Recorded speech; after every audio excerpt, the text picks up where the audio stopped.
पंचगव्य संसार में गाय माय की देन, नित इसका उपयोग कर काया पाए चैन। नमस्कार, मैं गव्य सिद्ध अमिताभ भटनागर गोकुलम के इस संस्करण में आपका स्वागत करता हूं।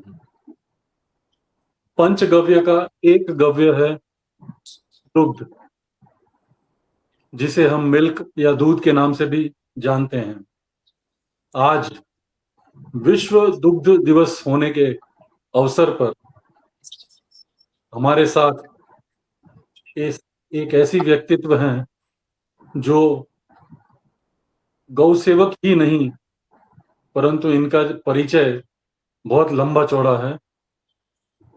पूर्व केंद्रीय मंत्री रहे हैं, गौ आधारित अर्थव्यवस्था के प्रणेता रहे हैं, प्राकृतिक जीवन शैली की सशक्त विचारधारा रखते हैं।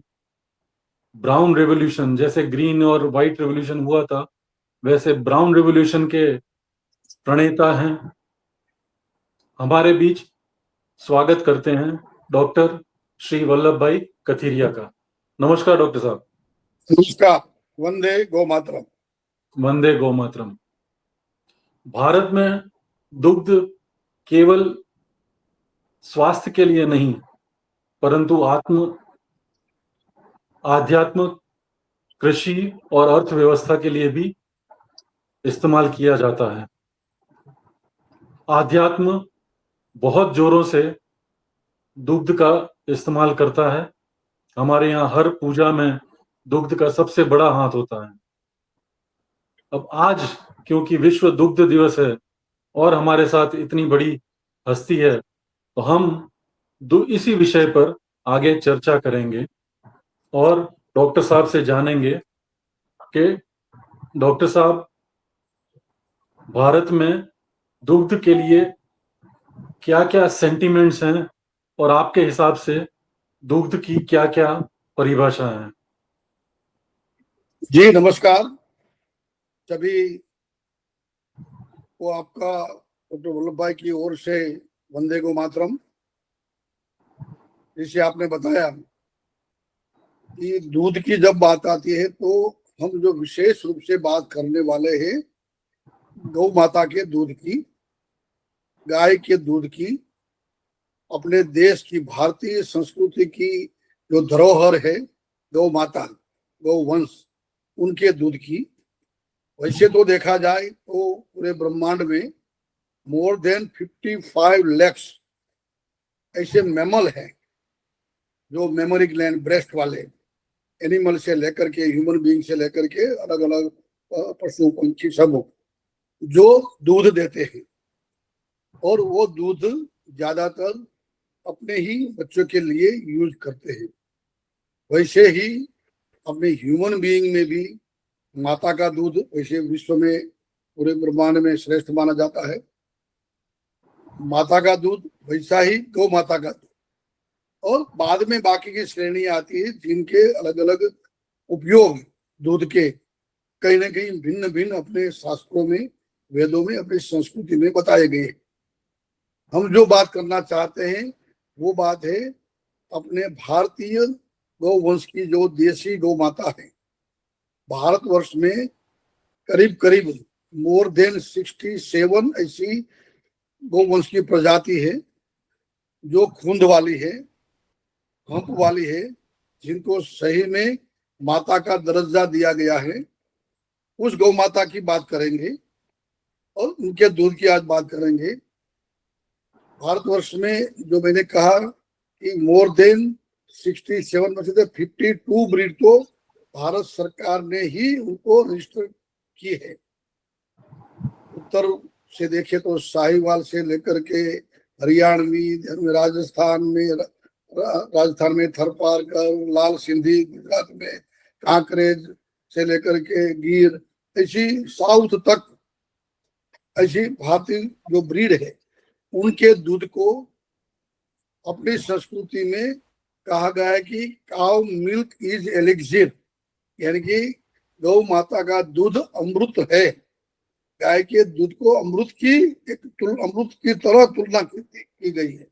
अपनी संस्कृति में गाय के दूध को, जैसे आपने बताया कि हर यज्ञ में, हवन में या तो हर पूजा पाठ में जो पंचगव्य होता है उसमें गाय का दूध और गाय का घी और गाय का दही अवश्य होता है। तो ये अध्यात्म से लेकर के सामाजिक और व्यक्तिगत स्वास्थ्य और भूमि रक्षा, यानी कि वैसे कहो तो पंच महाभूत की रक्षा के लिए दूध, और दूध की जब बात करती है तो उनके डेरिवेटिव, उनकी बाय प्रोडक्ट, जैसे कि दूध, दही, घी, छाछ, और बाद में अनेक उनके जो बटर से लेकर के जितने जितने पनीर से लेकर के उनका जो कोलोस्ट्रम है, ये अलग अलग प्रकार जो दूध की जो वेराइटीज है, सब की बात हम करेंगे और अपने भारतीय गौ माता के दूध की कल्पना को ध्यान में रखते हुए। जी डॉक्टर साहब, आपने ये बहुत अच्छा बताया कि इतनी सारी प्रजातियां जो स्तनधारी मैमल, जिसको आपने बताया स्तनधारी जानवर हैं, उन सबके दुग्ध में और गौ माता के दुग्ध में जो फर्क है, एक दुग्ध तो ये है कि बाकी सारी जो भी दुग्ध है उनका कलर जो एकदम व्हाइट रहता है, लेकिन गौ माता के दुग्ध का जो कलर है वो थोड़ा सा पेल येलो रहता है और वो डिफरेंट रहता है। तो डॉक्टर साहब, जब हम पूजा और अर्चना की बात करते हैं, आध्यात्म की बात करते हैं, हवन की बात करते हैं, उसमें तो पूरा पंचगव्य यूज होता है, क्योंकि हवन कंडों से किया जाता है, वो गोबर से बनता है गाय के। फिर घी गाय के दूध से बनता है, छाछ और दूध का तो इस्तेमाल होता ही है, और गौमूत्र, पहले शुद्धिकरण के लिए गौमूत्र की जरूरत पड़ती है। तो मतलब हर कार्य में पंचगव्य की जरूरत पड़ती है। क्योंकि आज विश्व दुग्ध दिवस है, तो मैं आपसे ये निवेदन करूंगा कि आजकल भारत के अंदर एक प्रजाति आई है जिसका दूध जो है वो A1 कहलाता है, और हमारी देसी गाय का दूध जो है वो A2 कहा जाता है। तो दोनों के अंदर जो चेन अलग क्या है, और कौन सा ज्यादा फायदेमंद है, दूसरा कितना हानिकारक है, इसके बारे में थोड़ा चर्चा करेंगे। हमारे लिए आनंद की बात यह है कि हम तो पुरातन काल से बोलते आ रहे हैं कि गाय का दूध अमृत है, काउ मिल्क इज एलिक्सिर। और लेकिन जब हमारे देश में ही गौ माता का जो अवमूल्यन हुआ, उनके कारण अनेक जो मिसकंसेप्ट आए, उसमें ऐसा आया कि गाय का दूध नहीं पीना चाहिए, या तो कहते बहुत से लोग तो कहते दूध ही नहीं पीना चाहिए, और दोनों तरफ की बातें आती है। वो ऐसे समय में, और आजकल जरा पाश्चात्य वेस्टर्न कल्चर का एक हवामान है ना, तो हमारे लिए सद्भाग्य ये रहा कि हमारी गाय का दूध एलिक्सिर है, वो हम साबित करें न करें, लेकिन न्यूजीलैंड में ये जो प्रयोग हुआ और उनके कारण जो आपने बताया कि A1 एंड A2 मिल्क की एक परिभाषा संकल्पित हुई, प्रमाण हुआ, उसके बारे में बताता हूं कि न्यूजीलैंड और वैसे तो अमेरिका से लेके ऑस्ट्रेलिया से लेके यूरोप में जो गाय का दूध यूज होता है, जो गाय है वो है अपने बोलते हैं जर्सी गाय या तो फ्रिजियन गाय। तो ये जो गाय है वो कहीं ना कहीं एक मिक्स या तो DNA को चेंज करके बनाई गई ऐसी एक प्रजाति है, पशु है, जिससे मैंने कहा कि 55 लेकिन ऐसे जीवात्मा है जिनका दूध मिलता है। तो ये दूध ज्यादातर वहां न्यूजीलैंड में यूज होता था। तो वहां के एक साइंटिस्ट ने जो एक बुक लिखी, devil in the milk, yes, Keith Woodward ने। तो ये devil in the milk book ने पूरे विश्व में भारतीय गाय को एक अनजाने में ही अपने देश की प्रसिद्धि करवा दी।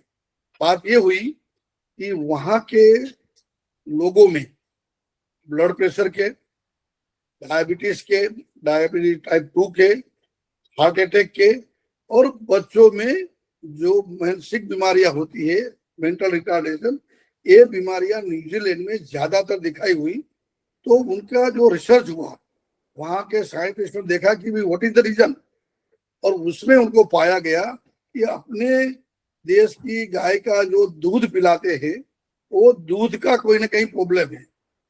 ज्यादा डिटेल में गए तो उनको पता चला कि दूध में जो प्रोटीन है, वो प्रोटीन में जो एक डीएनए होता है, डीऑक्सी रिबोन्यूक्लिक एसिड, जो मेडिकल टर्म है, डीएनए में उनकी चेन होती है। और चेन में भी 67th चेन में जो प्रोटीन होता है, जो अमीनो एसिड होता है, उसमें उनको कहीं ना कहीं गड़बड़ दिखाई दी। जैसे आपको आपके पास बुक है, बताया गया कि 67th चेन में हमारे यहाँ जो वहां यानी कि उनकी गाय के दूध में 67 में हिस्टीडीन मालूम हुआ। और वो हिस्टीडीन के कारण जो ओवरऑल गाय के दूध में पीने के बाद जो मेटाबॉलिज्म होता है, और उसमें से जो एक कैफीन, आपको पता होगा कि 7 beta casein 7, beta KG 7, beta KJo morphine 7, जी, वो उनको मालूम हुआ कि दूध जब स्टमक में, जठर में जाता है, उनका जो कन्वर्जन हुआ उसमें बीटा 7 केजो मोरफिन पाया गया। और उनके कारण पूरी ये बीमारी की चेन चली।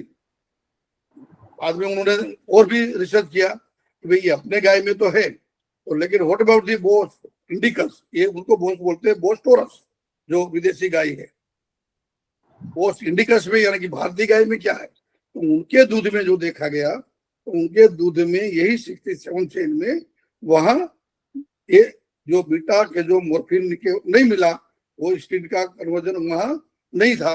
तो उनके कारण पता चला कि भाई अपने भारतीय गौवंश की जो कुंद वाली गाय है, जो बोस इंडिकस है, it is much better than the और बोस टोरस। ये उन्होंने साबित करके पूरा रिसर्च किया, आर्टिकल लिखे। बाद में देश और दुनिया में बात चली।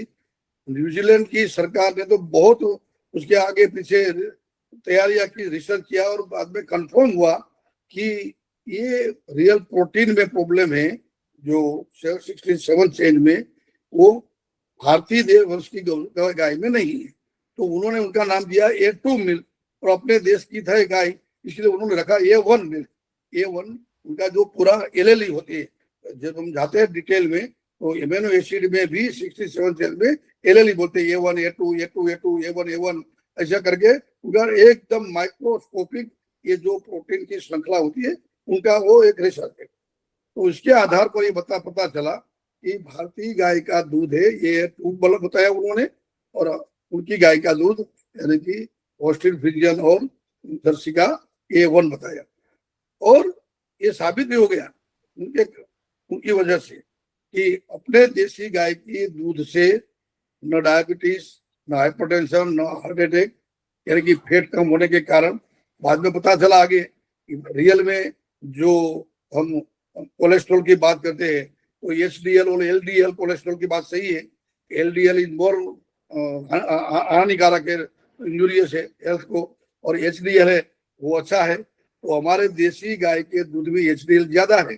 वही एक परंपरा है कोलेस्ट्रॉल की और प्रोटीन की, कि उसके कारण पता चला कि हमारी A2 मिल्क वाली गाय का दूध सही में अच्छा है हेल्थ पॉइंट ऑफ व्यू।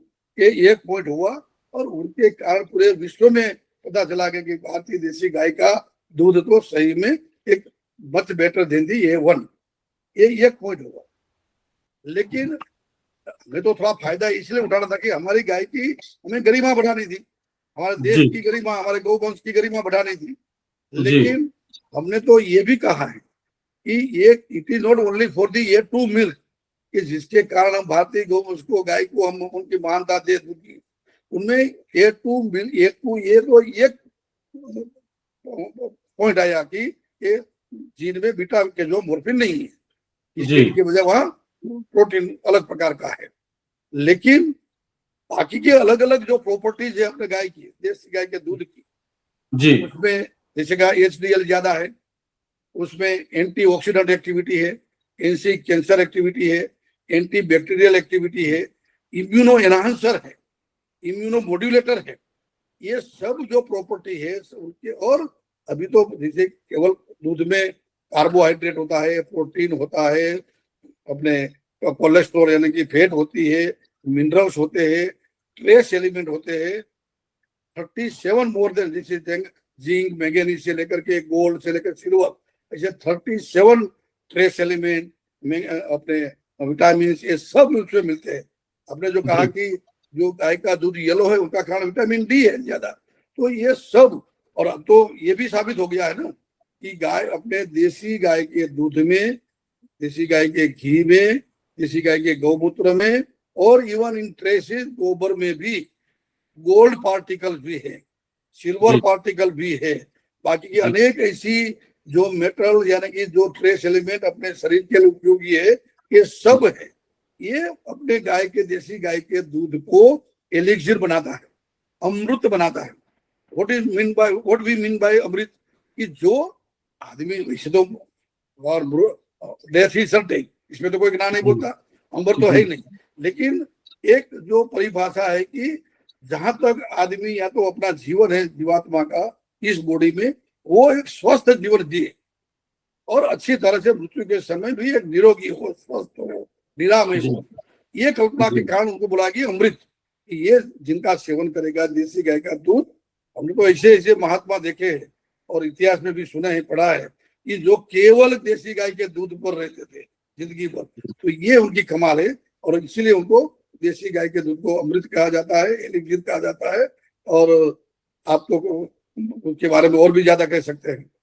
जी जी, अमृत का उद्भव जब हुआ था, जब सागर मंथन या समुद्र मंथन हुआ था, तब ऋषि आयुर्वेद के प्रणेता जो हैं वो अमृत लेके बाहर आए थे, तो सबको वो अमृत का पात्र ध्यान रहा, लेकिन अमृत को सब भूल गए। जो अमृत एक्चुअली में था गौ माता का घी, वो अमृत के रूप में उसमें आया था। लेकिन जैसे हम अक्षय तृतीया या फिर ये जो दिवाली के पहले त्योहार आते हैं जहां हमको खरीदी करना होता है, तो सोना चांदी की ज्यादा खरीदी करते हैं, लेकिन उस समय, उस दिन भगवान धन्वंतरि जी का जन्मदिन है, उस दिन हमको अमृत का सेवन करना चाहिए, उसकी जगह हम सोना चांदी का खरीदारी करते हैं। डॉक्टर साहब, अब आपने जो बताया A1 और A2 दूध, क्या उसका डिफरेंस क्या है, और A1 का सेवन ना करें तो वो ज्यादा अच्छा है आपके शरीर के लिए और आपके बच्चों के लिए। स्वास्थ्य, शुद्ध दूध और घी की भूमिका आजकल के युवा पीढ़ी और जो नेक्स्ट जनरेशन है, जिसको आजकल जेन जी के नाम से जाना जाता है, इनको सेवन के लिए कितना जरूरी है, और इनको आध्यात्म की ओर थोड़ा खींचने के लिए गाय का दुग्ध क्या कार्य करेगा? पहले तो मुझे लगता है कि नई पीढ़ी को हमें उनका स्वार्थ दिखाना पड़ेगा, और नई पीढ़ी आजकल अपने स्वास्थ्य के लिए ज्यादा एक चिंतित भी है और आतुर भी है कि अपना स्वास्थ्य अच्छा रहे, इसलिए वो एक अच्छी तरह से जिम से लेकर के बाकी की एक्टिविटी करते हैं। तो ऐसे समय में मैं कहूंगा कि गाय का दूध, cow milk is full diet, संपूर्ण आहार है। केवल गाय के दूध पीने से भी अपने पूरे जीवन, दूध और पानी से अपना जीवन अपना अच्छी तरह से जी सकते हैं, निरामय जीवन। उनका कारण है उनमें जितने भी हमें जीने के लिए, स्वस्थ रहने के लिए जितने भी एलिमेंट चाहिए, जैसे कि carbohydrate, fat, protein, vitamin, mineral, trace element, ये सब गाय के दूध में। तो उनका योग्य सेवन अच्छी तरह से करने से हम स्वस्थ रह सकते हैं, कोई बीमारी आ सकती नहीं। और कहते हैं कि आजकल समय आया है प्रिवेंटिव एंड प्रोमोटिव हेल्थ का, तो जो prevention is better than cure, तो why we should be ill, हमें बीमारी क्यों पड़ना चाहिए, हम अस्वस्थ क्यों बने, हमें दवाई लेने की जरूरत ही ना पड़े। तो इसके लिए ये प्रिवेंटिव हेल्थ के लिए, और प्रोमोटिव हेल्थ, प्रोमोटिव यानी कि जो है उसमें भी अच्छा, एकदम ताजगी पूर्ण, स्फूर्तिदायक, एकदम एनर्जेटिक, शक्तिमय, मसल से, माइंड से, बॉडी से, माइंड से, बुद्धि से। तो इसके लिए गाय का दूध के बारे में कहा गया है कि ये बुद्धिवर्धक है। अब यदि आप अपने बच्चों को बुद्धिमान बनाना चाहते हैं, इंटेलिजेंट IQ बढ़ाना चाहते हैं, उनका ESQ ज्यादा बढ़ाना चाहते हैं, जैसे आध्यात्मिक लेवल भी बढ़ाना चाहते हैं, यानी कि हर तरीके से, तो उनको अवश्य गाय का दूध पिलाना चाहिए। और मैं तो इससे भी आगे कहूंगा कि आजकल एक समय आया है गर्भ संस्कार का। आप सबको पता है कि pregnancy not by chance but pregnancy by choice एक अच्छा एक विषय चला है कि हम मैरिड कपल अपने अच्छे बच्चे के लिए अपने हमारा बच्चा कैसा होना चाहिए, एक तेजस्वी, ओजस्वी, बुद्धिवान, पराक्रमी, निष्ठावान, ऐसा। तो उनके लिए पूरा गर्भ संस्कार की जो भूमिका है उसमें गाय का दूध, दही, घी, गोबर, गोमूत्र, बाकी सबका, लेकिन उसमें भी दही, दूध और दूध की डेरिवेटिव का पूरा उपयोग है। इसके लिए भी यदि हम चाहते हैं कि हमारे आने वाली पीढ़ी सशक्त हो, बुद्धिवान हो, इंटेलिजेंट हो, सशक्त हो, सामर्थ्यवान हो, तो गाय का दूध उनको पिलाना चाहिए। इसीलिए आजकल एक मिसकंसेप्ट भी चला है हमारे डॉक्टरों में कि भाई गाय का दूध पिलाना नहीं, दूध ही नहीं देना चाहिए बच्चों को, क्योंकि उनको दूध की एलर्जी होती है। अरे मैं कहूंगा भाई, दूध की एलर्जी होती है उनके लिए छोड़ो, लेकिन हरेक को एलर्जी नहीं होती, हरेक की तासीर अलग होती है, हरेक का DNA अलग है, हरेक का जीनोम अलग है। तो ये कंसेप्ट, मिसकंसेप्ट किसी ने फैलाया है। ऐसा उनको न मानते हुए अपने बच्चों को दूध, देसी गाय का दूध अवश्य पिलाना चाहिए। हाँ, उनकी मात्रा तय करनी चाहिए। वो तो कहते ना कि भाई अति सर्वत्र वर्ज्य थे, कोई भी बात है जो अति में तो नुकसानकारक है ही। तो ऐसे समय में सही मात्रा में, सही समय पे, सही प्रकार का दूध, गाय का दूध, दही, घी, ये सब अपने बच्चों को दे करके एक नई पीढ़ी को एक मैसेज देना है हमें कि अपने देसी गाय, भारतीय गौवंश की गाय सही में विश्व माता है, माता का दर्जा दिया गया है गौ माता को, ये वैसे नहीं दिया गया। मैं बीच में ये भी बात कह दूं कि वाई माता तो तुमने सुना है, पढ़ा भी है और एक्सपीरियंस भी किया है कि अपनी माता, अपनी जो जन्म देने वाली माता, हम बच्चे थे तो छोटे थे तो जो बीमार हो जाते थे तो तुरंत वो कहीं ना कहीं घर में से कुछ ना कुछ जड़ी बूटी निकाल करके किचन में जाकर के कोई भी आइटम, हमें पहला काम तो ये करती थी, डॉक्टर के पास जाने की बात तो बाद में थी। तो ये गृह माता ये काम अपने बच्चे के लिए करती थी, अपने घर की ही, अपने किचन की ही, जितने रसोई की, अपने जितने भी अन्न है, फल फूल है, उसमें ही कहीं ना कहीं हमारी बीमारियां मिटाने की ताकत थी। गाय के बारे में भी ऐसा बताया गया है कि आजकल को हमें दुख की बात है कि हम गाय को गोचर में चराने नहीं ले जाते, लेकिन जब अपने कुटुंब में गाय होती है, परिवार में गाय को अपने परिवार का दर्जा दिया गया है, और वो गौ माता अपने पूरे परिवार के लोगों को देखती है, उनके साथ रहती है, तो उनकी जो सिक्स्थ सेंस है, उनके आधार पर उनको पता चल जाता है कि अपने घर में जो पूरा परिवार मेरा दूध पीता है, वो दूध से घी खाता है, वो परिवार में से ये बच्चा या तो ये बेटी बीमार पड़ी है, तो वो क्या करती है, वो गौ माता जब चरने जाती है, गोचर जाती है गांव में, तो ऐसी वनस्पतियां खाती है, ऐसा घास खाती है जो घास औषधि युक्त, मेडिसिनल प्लांट हम बोलते हैं, और वैसे भी कहा जाता है कि हर प्लांट है मेडिसिन है ही। तो वो औषधि वाला घास खा करके घर पे आती है, नेचुरली उनका डाइजेशन होगा, डाइजेशन से ब्लड में जाएगा, ब्लड में से दूध में आएगा, और दूसरे दिन जब ये बच्चा और बच्ची ये अपनी गाय का दूध पिएंगे तो वो ऑटोमेटिकली धीमे धीमे अच्छा होने लगेगा, तंदुरुस्त होने लगेगा। इसीलिए इतनी चिंता अपनी गौ माता, जो अपनी माँ करती है, अपने जन्म देने वाली, इतनी चिंता अपनी गौ माता करती है, इसलिए उनको गौ माता का दर्जा दिया गया है और इसीलिए उनको पूजनीय माना गया है। ये गौ माता के दूध की सही में एक आध्यात्मिक कहो या तो आरोग्यमय कहो, इनकी जी उपयोगिता इतना जी महात्म्य है। जी, आपने बहुत सही उदाहरण दिया डॉक्टर डॉक्टर साहब। लेकिन एक सवाल आज भी ज्वलंत है कि मैं दूध पहचानूं कैसे कि ये देसी गाय का दूध है या फिर जर्सी जिसको हम A1 दूध बोलते हैं।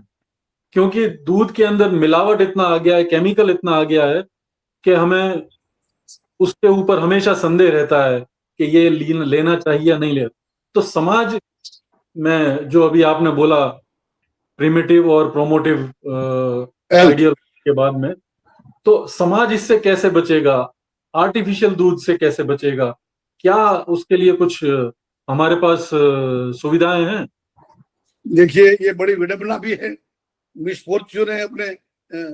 जितना टेक्नोलॉजी और हम आगे बढ़ते जा रहे हैं, इसका एक प्रॉब्लम ये भी आया है कि ज्यादा जी टेक्नोलॉजी, ज्यादा सुविधा, इसीलिए हमारे पुरातन समय में, हमारी संस्कृति में परंपरा थी कि हर फैमिली में, हर परिवार में गौ माता थी।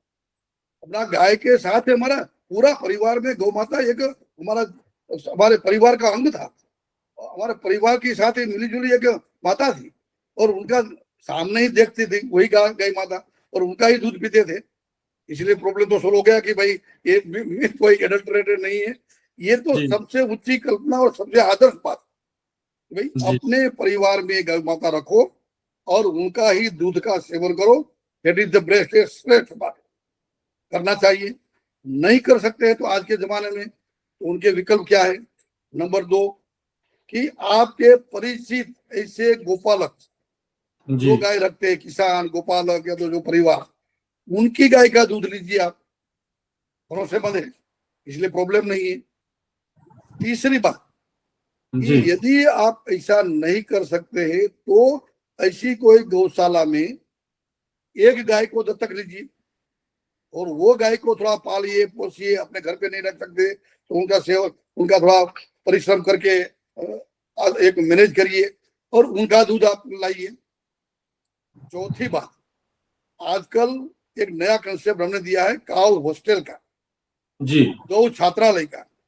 कि जी सपोज कि हम एक एक इंडिविजुअल गाय रख सकते नहीं है तो कम्युनिटी गाय, कम्युनिटी लेवल पर गौशाला, जी और गांव में या तो इवन शहर के आउटस्कर्ट्स में, मैं जी खास करके शहर वालों को बोलूंगा कि हमारे शहर के आउटस्कर्ट्स में जहां जहां फार्म हाउस है या तो ऐसी कोई जगह है, ऐसी कोई बेरन लैंड है, वहां ऐसी एक कोऑपरेटिव बेस पर या तो एनजीओ के बेस पर ऐसी 10, 20, 25, 50 गाय की गौशाला बनाई जाए, दूध जी देने वाली, अपने भारतीय जी ब्रीड की, अपने अपने एरिया की, और उनका दूध एक सिस्टम से, वेल मैनेज सिस्टम से दूध अपने घर पर आप आए, अपने घर पर पहुंचे, तो भी that is also one of the way.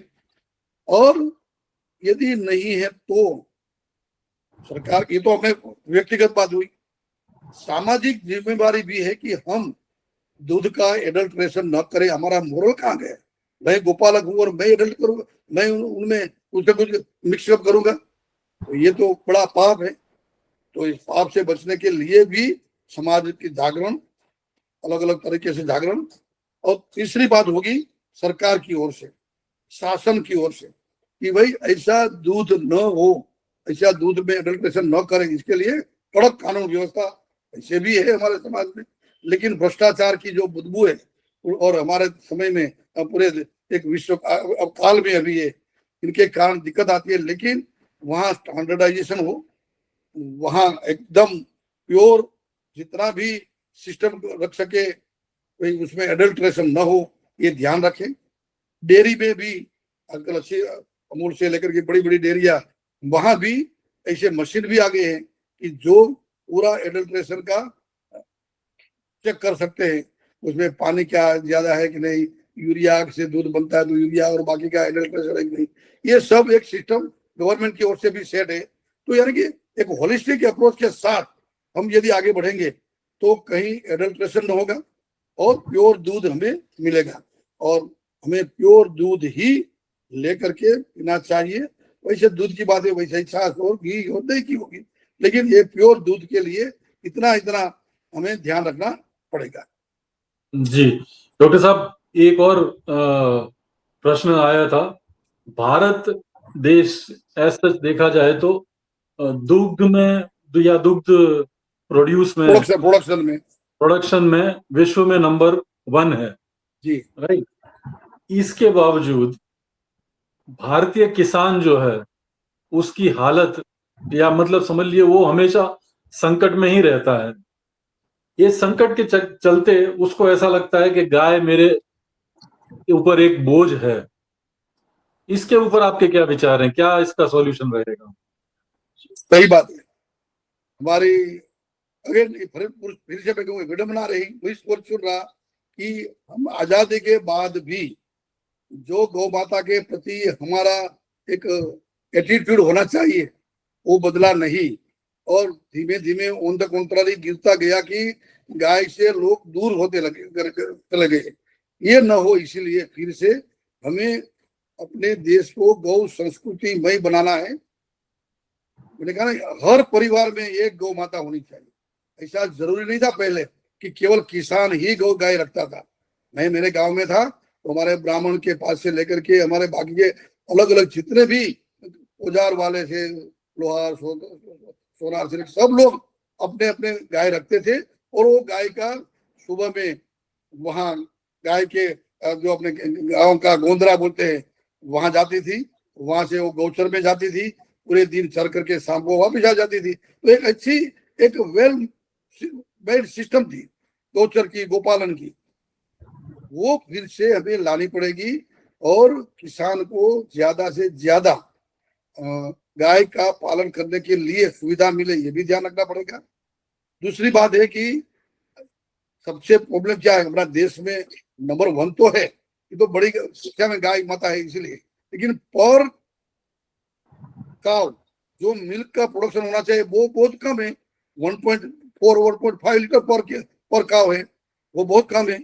वो बढ़ाने के लिए अलग अलग जो तरीके हैं कि एवरेज गाय का दूध पर डे 7 8 से 10 किलोग्राम तक कैसे हो, ज्यादा से ज्यादा 20 किलो 22 किलो 50 किलो वाली भी गाय हो सकती है, लेकिन एवरेज अपने देश की जो ब्रीड है, छोटी ब्रीड है, वो इतने नहीं देंगे, लेकिन 100 प्रमाण में हम बोलते हैं कि उसमें 4 लीटर 6 लीटर 8 लीटर 10 लीटर वाली गाय भी अपने देश की हो जाए। उसके लिए साइंस आया है, ब्रीड इंप्रूवमेंट का है, उनमें जीनेटिक साइंस है, उनका प्रयोग करके अच्छे सांड, पहले गांव में सांड भी अच्छे रखते थे कि जो गाय का, जो गौ माता का बछड़ा, जो गाय माता की दूध 10 लीटर 20 लीटर से ज्यादा था, उनके बछड़े को अच्छी तरह से पालते थे।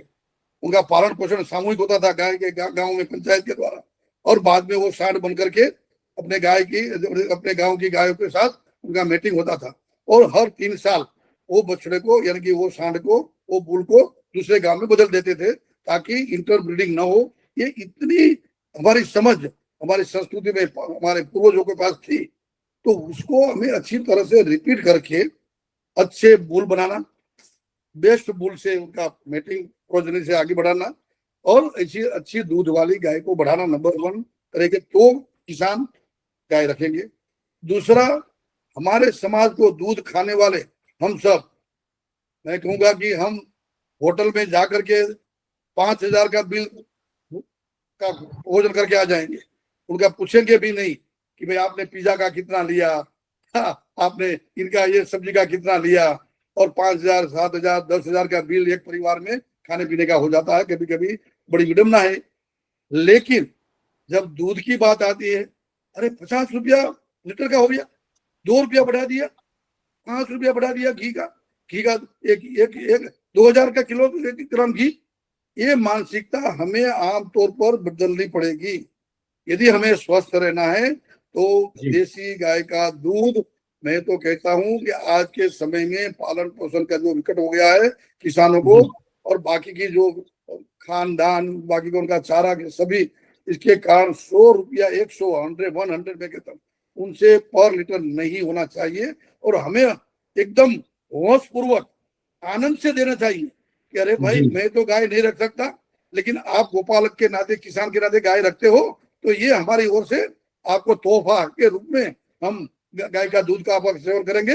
बस हमें इतना कि एक प्योर हमें अच्छा दूध दो। ये जी मानसिकता आजकल हमें समाज में बदलनी पड़ेगी कि गाय का दूध के लिए हमें कहीं कॉम्प्रोमाइज करना नहीं है। पैसे के लिए दो, मैं तो कहता हूँ 5 रुपया ज्यादा दो, लेकिन जी दूध अच्छा होना चाहिए। और उसके जी लिए किसान की भी जिम्मेवारी, गोपालक की भी जिम्मेवारी कि अपने गाय को अच्छी तरह से स्वस्थ रखे, उनको जी सुचारू रूप से और आवास हो, उनका वातावरण घर में अच्छा हो, संवेदनात्मक हो, पारिवारिक हो, उनको चारा भी अच्छा दिया जाए। और आजकल तो अभी ऑर्गेनिक चारा शुरू हो गया है आपको, जी क्योंकि हम जो चारा या तो खेत में उगाते हैं वो सब तो वो भी जहरीला हो गया है, केमिकल हाँ जी पेस्टिसाइड वाला। तो ऑर्गेनिक जी चारा जी ज्यादा से ज्यादा ऑर्गेनिक चारा हो, उनका जो बाकी का फोडर है वो भी अच्छा हो, बीमार पड़े तो अच्छी तरह से दवाई हो, तो बीमार न पड़े इसीलिए जैसे वो माता अपने घर पे रखती थी ना, तो उनके लिए भी एक अच्छी फॉर्मूला बनी है। अपने जी घर की जितनी भी छोटी छोटी जो आइटम होती है खाने की हमारी, उनका लड्डू बना करके, जी जैसे 15-20 ऐसी जो एक रिजाइन है, रेसिपी है, और लड्डू बना करके गाय की हेल्थ अच्छी रहे, इसीलिए हर 15 दिन, 20 दिन, महीने दिन देना चाहिए। मैं अपनी गाय को देता हूँ अपनी गौशाला अच्छा में, तो इनके जी कारण जी हमारी गाय का दूध सही में अमृत जैसा रहता है। हेल्थी जी गाय है जी तो गाय का दूध भी जी हेल्थी रहेगा। कड़ा कुचरा खाने वाले गाय का दूध अच्छा इतना नहीं रहेगा, वो भी हमें ध्यान रखना है। जी तो गाय का दूध बढ़ाना, किसान को आमदनी बढ़ाना, और साथ साथ में गायों की संख्या बढ़ाना। जी अपने देश में आजादी के समय जितनी गाय थी और अपनी पॉपुलेशन थी, आज रिवर्स हो गया है, पॉपुलेशन 4 गुनी हो गई और गाय की संख्या कम हो गई। जी इससे ये भी दुख की बात है। तो हमें गाय की, गायों गौ माता की और अच्छी ब्रीड वाली, दूध वाली देने वाली गाय का भी हमें सेवन करना रखना पड़ेगा। तो ये सब तरीके हैं दूध के। बाकी के तरीके जो गोबर गोमूत्र की बात पे बात करेंगे, लेकिन आज जब दूध का विषय है और दूध बढ़ेगा तो नेचुरली घी, छाछ और दही अच्छा होगा ही। और स्वस्थ समाज के निर्माण के लिए भी व्यक्तिगत, सामाजिक और सरकारी शासन, ये सबको प्रयास करना पड़ेगा कि गौवंश की संख्या बढ़े, उनका ब्रीड इंप्रूवमेंट हो। जिनकी जो जिम्मेवारी है, कोई कोई जागरण का काम करे, कोई गोपालन का काम करे, हर एक को अपनी अपनी ड्यूटी बजाना है। और न कहीं एडल्ट्रेशन हो, उनमें मिक्सिंग ना हो दूध का, और अच्छे दूध एक अपना मोरल, अपना एक एथिक्स के साथ गोपालक काम करे, किसान काम करे, और हर एक के लिए सुविधा हो। तो मैं मानता हूँ कि अपना एक देश का स्वस्थ समाज का निर्माण का, स्वस्थ राष्ट्र का जो एक स्वप्न है वो भी साकार हो जाएगा। जी डॉक्टर साहब, आपने इतनी अच्छी अच्छी बात बताई है। एक एक चीज जो मेरे मन में हमेशा रहती है, भारत में आप कहीं पर भी जाइए, सबको गिर गाय चाहिए। और कुछ टाइम पहले मैंने इसी गोकुलम पे केरला से, तमिलनाडु से, उड़ीसा से, तेलंगाना तो खैर है ही, कर्नाटका, महाराष्ट्र, मतलब ये सारी जगह, यहाँ तक कि वेस्ट बंगाल भी, मैंने जब भी बात किया सबके पास गोवंश के नाम पे गिर था। और कुछ लोग तो ऐसे थे जो उनके यहाँ पर भी देशी का नाम गिर ही जानते थे और कुछ नहीं। तो इससे जियोग्राफिकल हमारे पास, मतलब भारत इतना सौभाग्यशाली है कि हर ज्योग्राफी पे हमारे पास हर 200 किलोमीटर पे एक नई गाय की ब्रीड मिलती है। लेकिन गिर का इतना ज्यादा प्रमोशन होना और गिर इतनी जगह पहुंच जाना, आपको क्या लगता है, ये ठीक है या फिर ये कोई इकोलॉजिकल प्रॉब्लम क्रिएट कर सकता है? नहीं, ये भी दुर्भाग्यपूर्ण है, सही बात है। कुदरत ने जो इकोलॉजिकल जोन बनाए हैं, एग्रो क्लाइमेटिक जोन है पूरे देश में, भारतवर्ष में तेरा एक ऐसे एग्रो क्लाइमेटिक जोन। और जो बद्री केदार में, उत्तराखंड में, हिमालयन एरिया में जो गौ माता का एक बाय नेचर प्रकृति ने ऐसा वरदान दिया कि वहां के अनुकूल ऐसी ब्रीड होगी, अनुकूल ऐसे आदमी, पुरुष या तो यानी कि ह्यूमन बीइंग होंगे, और हर एक को वहां की अपना बॉडी का जेनेटिक, और या तो जिनोटाइप एंड फिनोटाइप, दोनों ऐसे अलग अलग प्रकृति के अनुसार पूरे प्रकृति ने या तो ईश्वर ने बनाए हुए। तो वैसे ही गिर गाय के लिए ज्यादा एक क्रेज इसलिए हो गया कि एक तो दूध ज्यादा देती है, दूसरा वो बड़ी बड़ी करुणा की मूर्ति है, एकदम शांत है, और तीसरा ब्राजील से जो दूध बढ़ाने की जब बात आई, भाई गाय का दूध बढ़ना चाहिए, ये 10 लीटर 20 लीटर 40 लीटर वाली, और उसमें हमारी जो गिर गाय गुजरात की जो अपने ब्राजील में गई थी, महाराजा कृष्ण कुमार जी ने, भावनगर के महाराजा ने वहां दी थी, और उसमें से ब्राजील में वो मल्टीप्लीकेशन करते करते जो 40 लीटर वाली 50 लीटर वाली गाय बनाई, और वो क्रेज और माइंड सेट ऐसा हुआ कि भाई गिर लो, ज्यादा दूध वाली गाय लो, लेकिन वो भी गलत है। इसलिए मैं तो ये सजेस्ट करूंगा कि अपने अपने एरिया की जो ब्रीड है, खिलार है तो महाराष्ट्र में है, डांगी है तो डांग, ये जो नासिक और डांग एरिया में है, गुजरात सौराष्ट्र में गिर है, उत्तर गुजरात में हमारी कांकरेज है, आगे जाए तो थरपारकर है, उसके ऊपर जाए तो लाल सिंधी है राजस्थान में, ऊपर जाए तो हरियाणवी है, उनके ऊपर पंजाब में जाए तो अपने साहिवाल है, उत्तराखंड से लेकर के वहाँ गौरी और हिमालयन बद्री ऐसी है, गंगा गंगा के तट प्रदेश में यूपी में जाए तो गंगा तीरी से लेकर के रेड सिद्धि से लेकर के अलग अलग प्रकार की वहाँ गाय है, आसाम साइड में जाए तो वहाँ अलग प्रकार की है, तो वहाँ सीरी करके है, तो वहां से लेकर के साउथ में जो आजकल मलाड़ गिड्डा से लेकर के अपने आदरणीय प्रधानमंत्री श्री नरेंद्र भाई जो गाय रखते हैं, पुंगनुरु। क्या पुंगनुरु। हाँ पुंगनूर, तो ये सब गाय साउथ की, तो ये सब अपने अपने एरिया में कहीं 2 लीटर से लेकर के कहीं 20 लीटर देने वाली गाय है, तो इन सब की वहां की पिक्यूलरिटी है, सभी देसी गाय है और सभी भारतीय ब्रीड की है, इसलिए ऐसा नहीं कि गिर गाय ही देसी है, अपने ये भारतीय देसी गाय यानी कि एक तो खुद वाली, नंबर 2 उनकी पूंछ लंबी, उनका गलपन ये गलपन और बाकी का जो कैरेक्टरिस्टिक है भारतीयता में, वो सब देख करके, और अपना A2 मिल्क जो A1 A2 की बात है तो ये A2 मिल्क एलएलई वाले 96% एलएलई A2 होते हैं, तो ये गाय अपनी देसी गाय का ही हमें उनका दूध का सेवन करना है, और वो गाय की महत्ता को हमें फिर से प्रस्थापित करना है, और इसके लिए न केवल गिर या तो कांकरेज या तो साहिवाल या तो ओंगोल, क्योंकि ये 4-5 जो ब्रीड है वो ज्यादा दूध देने वाली है, लेकिन गाय का जैसे कि मलाड़ गिडा,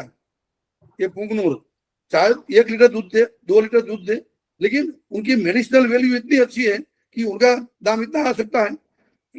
जरूरत है हमें ऐसे दूध का वैल्यू एडिशन करने की, और वैल्यू एडिशन करके यदि मेरे पास जो गाय है वो यदि 3 लीटर ही देती है तो 3 लीटर का मैं कैसे 300 रुपये में कन्वर्ट करूँ, 3 लीटर का कैसे मैं 1000 रुपये में कन्वर्ट करूँ, उनका मैं खीरू यानी कि जो कोलेस्ट्रॉल कैसे बनाऊँ, आजकल तो उनसे ग्रेन्यूल बनती है तो उनका भी आप वैल्यू एडिशन करो, उनका घी बनाओ तो घी मेडिसिनल वैल्यू बनाओ, तो 2000 से लेकर के 20,000 तक का 1 किलो घी मिलता है, तो ये अवश्य जरूर है, नहीं कि कोई एक गाय के एक ब्रीड के पीछे हमें जाना।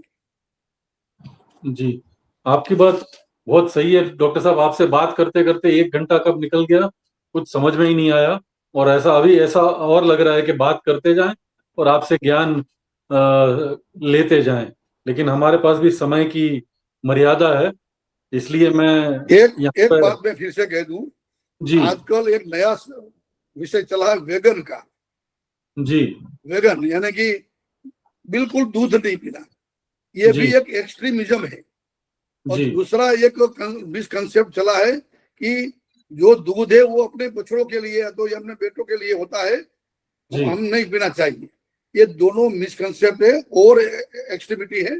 नंबर 1 की वेगन की आवश्यकता नहीं, वेजिटेरियन बनो, वेजिटेरियन ठीक है, ये वो it's okay, we should be vegetarian, लेकिन उसमें दूध के न शास्त्रों में न कहीं ऐसे अपने साइंस में कहीं भी दूध के बारे में नेगेटिविटी नहीं है। हाँ ये जरूर है कि कोई मेरे बॉडी के लिए मुझे एलर्जी है तो मैं वैसे कोई जैसे और कोई खुराक नहीं ले सकता तो वैसा ही मैं दूध ना लूँ, वो अलग बात है, पर it is not universal term कि भाई सबको नहीं दूध पीना चाहिए, ये बात गलत है, दूध लेना ही चाहिए, दूध पीना ही चाहिए, संपूर्ण आहार है इसलिए अमृत है, इसलिए, लेकिन जैसे मैंने पहले कहा कि अति सर्वत्र वर्जित है, अति मात्रा में कहीं कुछ भी नहीं लेना है, उनका जो प्रोपोर्शन है जो स्टैंडर्ड है उनके आधार लीजिए। दूसरी बात कि भाई अपने बछड़ों के लिए, लेकिन मैं ये कहूंगा कि जैसे बैल है तो बैल का धर्म क्या है, खेती में काम करना, तो वो उसमें कोई ज्यादती नहीं है, हाँ उन्हें बैल में उनको ज्यादती परेशान न करो, दुखी न करो। लेकिन उनका धर्म है कृषि काम में आना, गाय का धर्म है दूध देना, तो दूध बछड़ों के लिए, उनके बछड़ी बछड़ी के लिए दे दो। इसलिए हमारे वहां शब्द था दोहन, कि दो उनके जो थन है उनका दूध गाय के बछड़े के लिए और दो बाकी परिवार के लिए। वो एक ऑप्टिमम लेवल है, वो सही बात है। लेकिन दूध भी पीना नहीं और बछड़ों को पिला देना, ये भी एक एक्सट्रीमिज्म है। वो भी पीना चाहिए, क्योंकि गाय का दूध, क्योंकि इसलिए तो माता है ना। माता का कर्म क्या है? अपने बच्चों की सेवना करना, बच्चों का पालन पोषण करना। तीसरा ऐसा एक मिसकंसेप्ट है कि बच्चों के लिए तो ठीक आरोग्यवर्धक है, लेकिन बड़ी उम्र वालों के लिए रोग है। ये भी गलत है कि जो दूध बच्चों के लिए हेल्दी बनाता हो, पौष्टिक हो, उनको निरोगी रखता हो, सशक्त बनाता हो, एक बुद्धिमय बनाता हो, तो वही दूध बड़ों के लिए क्यों ठीक नहीं? उनके लिए भी अच्छा। ऑन द कॉन्ट्रारी, बड़ों को तो जब जीरियाट्रिक में ब्रेन या तो एजिंग प्रोसेस में भी कैल्शियम की, विटामिन की, मिनरल्स की जब डेफिशिएंसी आती है, तो ऐसे समय में सही मात्रा में दूध और दूध की प्रोडक्ट का उपयोग करना, वो तो अच्छी बात है, वो तो अच्छा साइंस है। इसीलिए कहीं एक्सट्रीमिज्म में न जाते हुए सप्रमाण समता भाव से और एक अच्छी तरह से बैलेंस्ड वे से अपने जीवन को निभाने के लिए, अपना स्वस्थ रखने के लिए, रहने के लिए, और समाज को भी एक निरामय समाज बनाने के लिए अपने देसी गाय का दूध, दही, घी, गोमूत्र और गोबर, पंचगव्य का उपयोग एक शास्त्रों में और साइंस सिद्ध हुआ है, उनका उपयोग करना चाहिए। जी डॉक्टर साहब, आपने जब ये बताया तब मुझे ध्यान आया, हमारे हैदराबाद में माता जी हैं विजय अम्मा, जिनको मैं काफी समय से परिचित हूँ। वो पिछले 23 साल से सुबह 1 गिलास दूध और शाम को 1 गिलास दूध, उनके घर पे गाय है, बस वो दूध ही पीती हैं।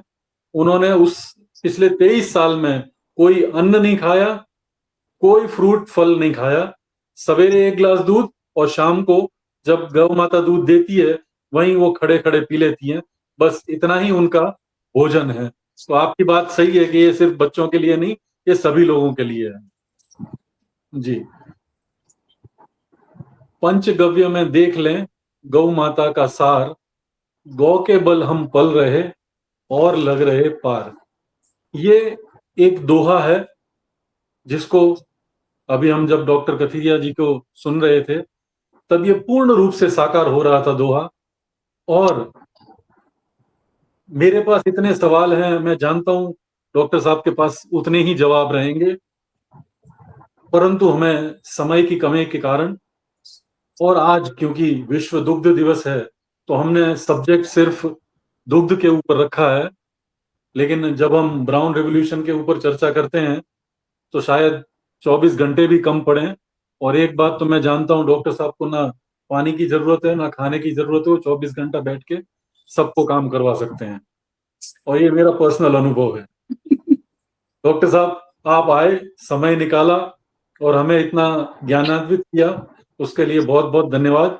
मैं इसके पहले एक कहता हूँ कि हम सबको, हमारी ओर से एक अपील है, एक संदेश है समाज को, कि विश्व दुग्ध दिन के परिप्रेक्ष्य में हम एक संकल्प करें कि हम अपने परिवार में देसी भारतीय गौवंश का, गाय का दूध पिएंगे, उनका दूध और दूध की प्रोडक्ट घर में उपयोग करेंगे।